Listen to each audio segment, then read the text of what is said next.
Hola, hola, hola. Bienvenidos a este nuevo episodio, a este nuevo tramo del viaje de alto desempeño. Ya llevamos una semana en este viaje. Así es que muchas gracias por estar ahí, muchas gracias a los que nos van a oír, o a los que nos van a escuchar, más que oír, escuchar por el podcast y ver también la grabación en las redes sociales. Muchas gracias por estar ahí. Ya nos falta poquito, sino unas horas para el viaje o la parada central de la masterclass del jueves a las 8 de la noche, hora de Perú. Así es que 1.000.000 de gracias por habernos acompañado toda esta semana que hemos estado viajando en ese alto desempeño, desarrollando temas que tienen que ver mucho con cómo se compone esta arquitectura del alto desempeño. Así que 1.000.000 de gracias. Hoy vamos a hablar de un tema que particularmente a mí me apasiona mucho desde que empecé a investigar sobre el tema del alto desempeño. Esta parte del flow, así se llama, me interesó muchísimo, ¿no? Empecé a leer a Steven Kotler y al gran, sin duda es el referente en cuanto al flow, a este investigador húngaro-estadounidense, Mihaly Csikszentmihalyi, de quien siempre hablo, ¿no? Porque tiene la obra cumbre del flow. Una obra que por supuesto recomiendo leer. Es una referencia importantísima. Son muchos años de investigación en esta obra. Y en fin, hay un sinnúmero de autores que hablan sobre el tema del flow, que evidentemente se basan en cuestiones científicas que lo llevan luego, como en este caso siempre me gusta hablar más desde el lado empresarial, ¿no? Y siempre desde el individuo, pasando por los equipos y desde luego llegando a este nivel macro, organización, ¿no? Trabajador, equipos, organización, etcétera, ¿no? Cuanto más escalen el nivel, tanto más complejidad habrá que abordar. Y es importante saber que esto, flow, es totalmente escalable, sin duda, ¿no? Lo pueden trabajar equipos de cualquier industria, como lo puede trabajar un asesor, una persona en forma individual, sin duda. Y precisamente esta masterclass del día jueves 9 a las 8 de la noche, hora de Perú, tiene que ver mucho con esto, con empezar desde el asesor o empezar desde el ejecutivo o el funcionario que trabaje siempre con metas comerciales. Trabajar con metas comerciales, por experiencia propia, desde que entré a la banca hace más de 16 años, porque estuve ahí 15, un poco más de años, sin duda es apasionante, es muy bonito y tiene un estrés bastante particular, porque todo lo que pasa por la mente de la persona que tiene que llegar a las metas comerciales es interesante. A mí me fascinó mucho y esta experiencia la guardo ahora como consultor y enseño mucho y realmente he ido descubriendo un montón de cosas en el camino. Así es que, bueno, bienvenidos una vez más al tema de hoy, que es flow. Flow. ¿Y qué es esto de flow? La traducción al castellano es flujo, ¿ya? Y tiene que ver mucho con eso, con fluir. Pero ¿qué es flujo? Voy a ayudarme de un plumón para más o menos ir simplificando. En realidad es un tema amplísimo, pero para ir simplificando, guarden esta palabra clave que sería como un acrónimo. Eco, vamos a poner eco.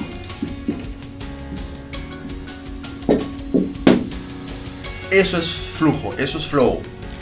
Es un estado de conciencia óptimo. No es cualquier estado de conciencia, es el óptimo.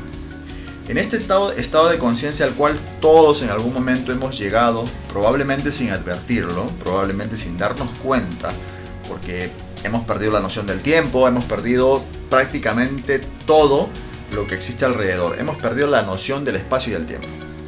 Entonces todos hemos llegado y en ese estado consciente óptimo, esta palabra es importante, por eso lo del acrónimo, ECO, estado consciente óptimo, siempre óptimo. En este estado realmente somos altamente productivos y súper felices. Entonces, hay esos dos paraguas, ese paracaídas doble del cual se desprende toda la experiencia. Es una experiencia increíble de dos paracaídas de felicidad y productividad. ¿Por qué? Porque en este estado consciente óptimo, por un lado tenemos altísimo rendimiento, tenemos muy buena productividad y desde luego eso nos permite pivotar, tener un desempeño también óptimo. Pero sobre todo, al otro lado, nos permite la F de felicidad, la F de tener completamente esa sensación de estar bien y que nos gusta.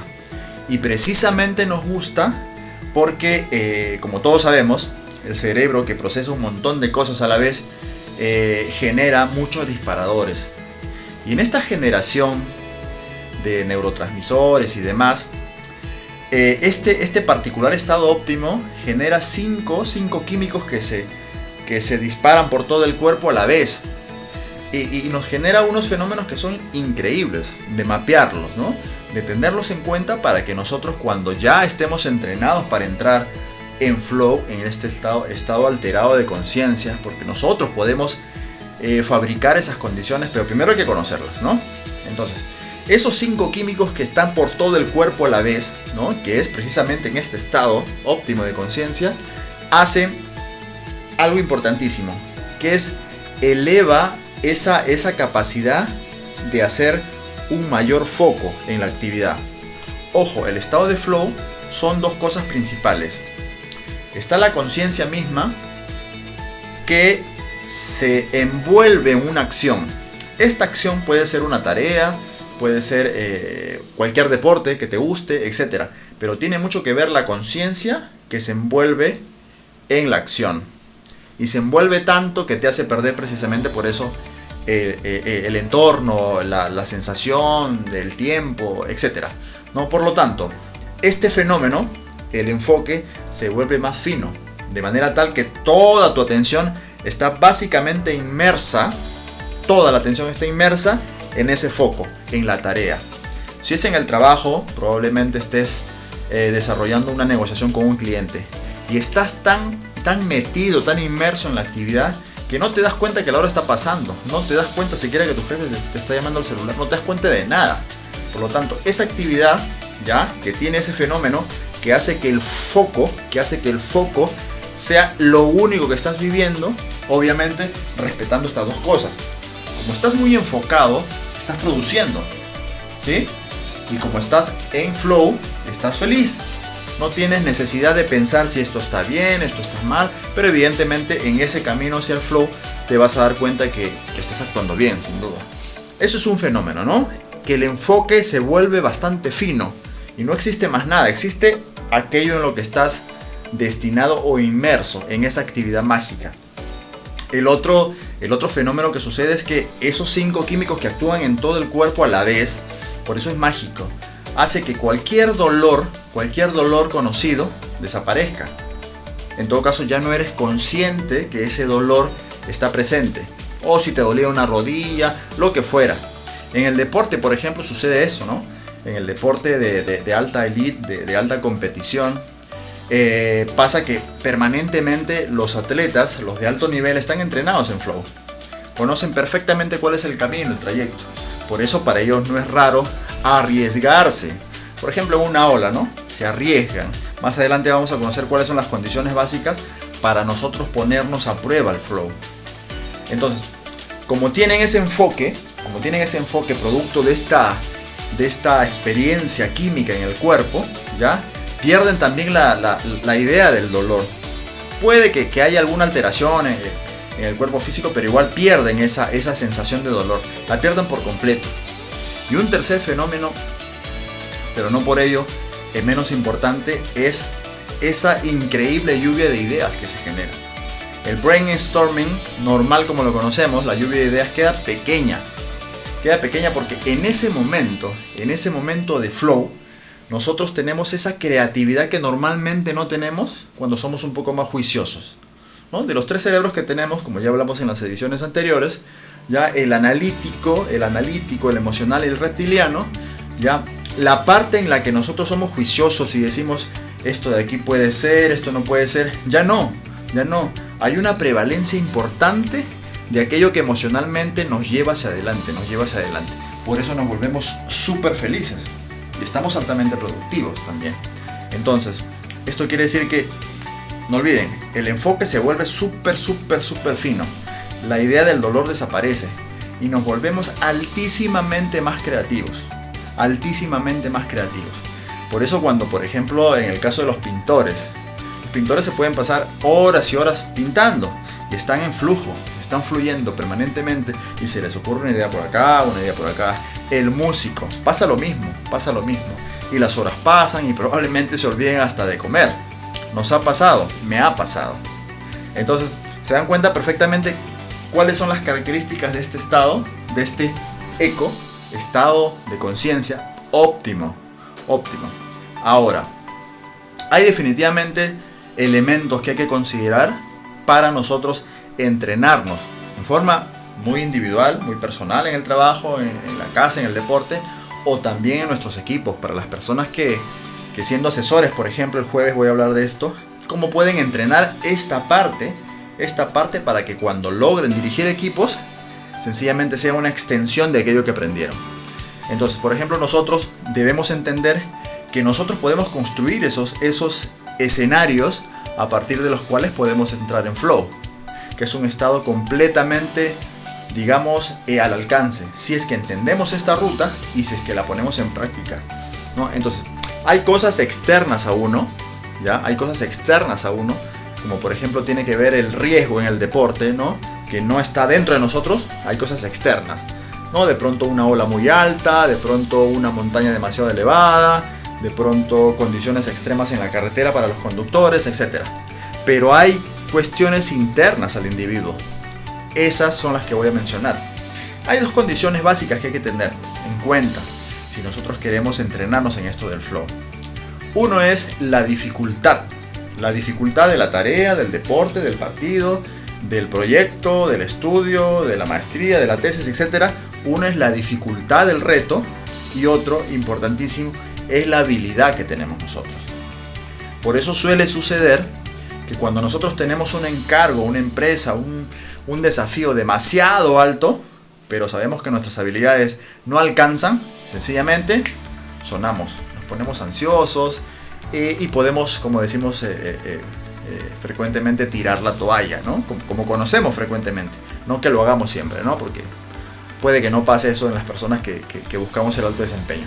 Entonces, cuando el reto es demasiado elevado, demasiado alto, nos desafía tanto que sencillamente tiramos la toalla, ¿no? ¿Y qué pasa a la inversa? A la inversa sucede que si el reto es demasiado pequeñito, ¿ya? Y nuestras habilidades van por encima, sencillamente nos aburrimos, dejamos esto, dejamos de pasar el tiempo, podemos procrastinar, podemos hacer un montón de cosas, pero al final, como no hay un nivel, no estamos en esa búsqueda del casi llego, lo logro y entro en el flow. Lo que recomiendan los estudiosos de esto, y sí, pues evidentemente hay respaldo científico en esto, es que la dificultad o el reto debería estar 4% por encima de nuestras habilidades, ¿no? Hay una tabla, hay unas puntuaciones que nos hacen entender un poquito más en específico este tema, pero de eso se trata, ¿no? Por el lado interno, por el lado de nosotros, por el lado psicológico, lo que debemos tener en cuenta es esto, ¿no? El grado de dificultad y nuestras habilidades. Aquí viene un punto importantísimo y atención para las personas que estén entrenándose ya en liderar equipos, ¿no? Esto es indispensable. Definitivamente cuando nosotros conocemos la ruta del estado de flow, este estado óptimo, tenemos que entender que nos vamos a arriesgar. Y muchas veces teniendo la dificultad aquí y teniendo nuestras habilidades aquí, al 4% del reto, nosotros vamos a estar apasionados, ¿no? Vamos a estar contentos porque vamos atrás y casi lo logramos, pero probablemente en algunos casos vamos a fallar. Entonces, aquí es importante tener un entorno de seguridad. De acuerdo a un estudio de Harvard que referí hace poco más de 2 semanas, me parece, en un live que hice, definitivamente los trabajadores lo que buscan es seguridad psicológica. Muy al margen del tema económico, lo que buscan también es seguridad psicológica. Y dentro de esa seguridad psicológica, sin duda, es importante para el trabajador, independientemente de la industria, esa seguridad psicológica y esa posibilidad que tenga de fallo, de error. No es nada raro encontrar en las empresas de élite, en las empresas exitosas, líderes que tengan, digamos, una cercanía y un grado de empatía bastante importante que permiten al colaborador equivocarse. Digamos en el sentido estricto digamos, de no echar un cargamontón si eventualmente pasa algo que echa a perder, no sé, alguna entrega, algún informe, no lo sé. Pero vamos al tema filosófico de, ok, si alguien falla, si alguien se equivoca, vamos, somos humanos, nos podemos equivocar, ¿no? Y si uno está consciente en la tarea, en esa búsqueda por alcanzar ese desafío que va más o menos con mis habilidades y sé que no pasa nada si fallo, le echo para adelante. Entonces es importante aquí el rol del líder, ¿no? No digo del jefe, porque como vimos en hace 2 episodios, en el Management 1.0, en el Management 1, de los 3 que explicamos, definitivamente el que se equivoca, chao, ¿no? Chao. ¿No? En el Management 2 y en el Management 3 la cosa cambia. Y sin embargo en este último es importante darle la confianza al colaborador para que precisamente podamos no solamente mapear, sino poner en juego esto, ¿no? Este estado óptimo. Se dice que un ejecutivo que conoce bien este tema, el estado óptimo, el estado de flow, un lunes, miren esto, tomen nota, esto es totalmente cierto y demostrado. Un lunes en estado de flow puede significar haber avanzado casi toda la tarea de la semana. Un lunes, como todos sabemos, un lunes para muchos casos es un tanto pesado, ¿no? Por un tema de tiempo y un tema de energía, que es otro tema importantísimo también que lo vamos a tratar ya probablemente posterior a la masterclass de este jueves, que es el cómo administrar no solamente el tiempo, sino la energía, principalmente la energía. Y esto del flow es exactamente también energía, porque donde ponemos el enfoque, ponemos la energía, ¿no? Estamos hablando de energía psíquica, ¿no? Energía psíquica, que ya es otro tema también complementario, está dentro del flow, de la obra de Mihaly Csikszentmihalyi, que recomiendo otra vez leer, porque es importante. Entonces, para ir cerrando este tema, flow, todos tenemos el alcance de llegar a este estado óptimo de conciencia. Está en la conciencia, es la conciencia que se hace uno solo o una sola con la acción, ya sea esta acción, una empresa, un deporte, un juego, una partida, lo que fuera, o una carrera automovilística, ¿no? De mucho riesgo. Se unen la conciencia y la actividad y pierdes por completo el tiempo y el espacio. Y más allá de eso, logras estar feliz, sentirte feliz y ser altamente productivo, sin duda, ¿no? Porque todo lo que circula por el cuerpo te hace tener esa sensación, esa experiencia muy viva, que logra resultados realmente increíbles, ¿no? O sea, estamos hablando de estar en un estado que nosotros mismos a veces no reconocemos porque es tan increíble la magia que sucede que ya quisiéramos estar todos los días en eso. Pero es posible, por supuesto. Y esta especie de mapeo permite precisamente entender que es totalmente posible. Así es que empecemos a revisar literatura sobre el tema del flow. Yo trataré en las sesiones que tengamos de hacer digerible el tema, de hacerlo entendible y llevarlo, sí, de manera personal y de manera grupal, en equipos y en organizaciones progresivamente, para que lo puedan poner en práctica. Así que, señores, esto es grosso modo lo que significa flow, el estado de flow. Es ese estado óptimo de conciencia que imaginen si lo pudiéramos tener en nuestros equipos, ¿no? Los resultados sencillamente serían increíbles, ¿no? Y todo el trabajo que normalmente se hace en una semana se puede hacer hasta en 4 días, sin dudas, sin dudas. Así es que espero se haya entendido esto. Les agradezco por estar ahí, igual a los que vean las grabaciones, escuchen los podcasts. Gracias. Y los esperamos este jueves en la Masterclass, 8 de la noche, hora de Perú. Los enlaces están seguidito ahí en la descripción de este material. Muchas gracias por estar ahí. Los veo el día jueves, 8 de la noche, hora de Perú, en la Masterclass que va a servir para hablar, entre tantas cosas, de los 3 errores principales que precisamente nos impiden llegar permanentemente a las metas. Hablaremos de flow, de mindfulness y muchas cosas más. Así es que no se lo pueden perder. Un montón de gracias y nos vemos. Chau, chau.